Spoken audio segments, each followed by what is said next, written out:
აზარტული თამაშების რეკლამირების აკრძალვის საკანონმდებლო ინიციატივა პარლამენტმა პირველი მოსმენით გაიზიარა და კენჭისყრის შედეგად 77 მომხრე 14-ის წინააღმდეგ დაამტკიცა.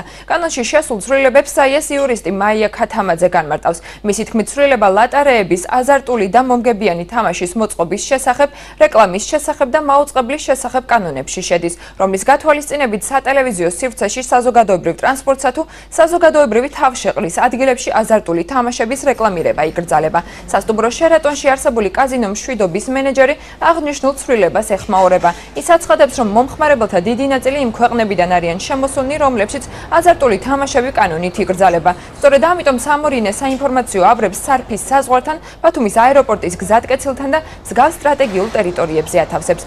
უფრო ვრცლად თემის შესახებ მაცის მთავარ გამოშვებაში მოგითხრობთ.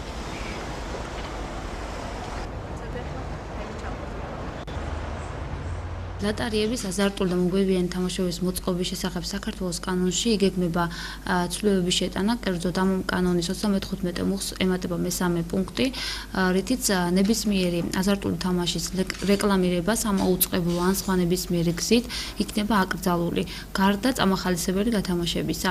ამ წესის დარღვევას გამოიწვევს 5,000-დან 10,000 ლარამდე დაჯარიმებას. განმეორებით ჩადენის შემთხვევაში გაორმაგებული ოდენობით იქნება ჯარიმები. ტოტალური აკრძალვა ხო სათამაშო ბიზნესის რეკლამის ალბათ რაღაც გარკვეულ დისკომფორტს მოუტანს თვითონ ტურისტებსაც და თვითონ დაწესებულებებსაც. ახალგახსნილ კაზინოებს შეექმნება მაგ მხრივ პრობლემები, იმიტომ მაგათ არ ექნებათ საშუალება პრაქტიკულად თავისი ბიზნესის პრომოუშენი გააკეთონ და მიაწოდონ ინფორმაცია მომხმარებელს. სარეკლამო კომპანიებს დააკლდება ძალიან დიდი წილი, იმიტომ რომ თქვენც ხედავთ, რომ ბილბორდების უმრავლესობა დაკავებულია კაზინოების რეკლამით, დააკლდება და აქედანვე რა თქმა უნდა შემოსავალი დააკლდება ბიუჯეტსაც გადასახადების სახით.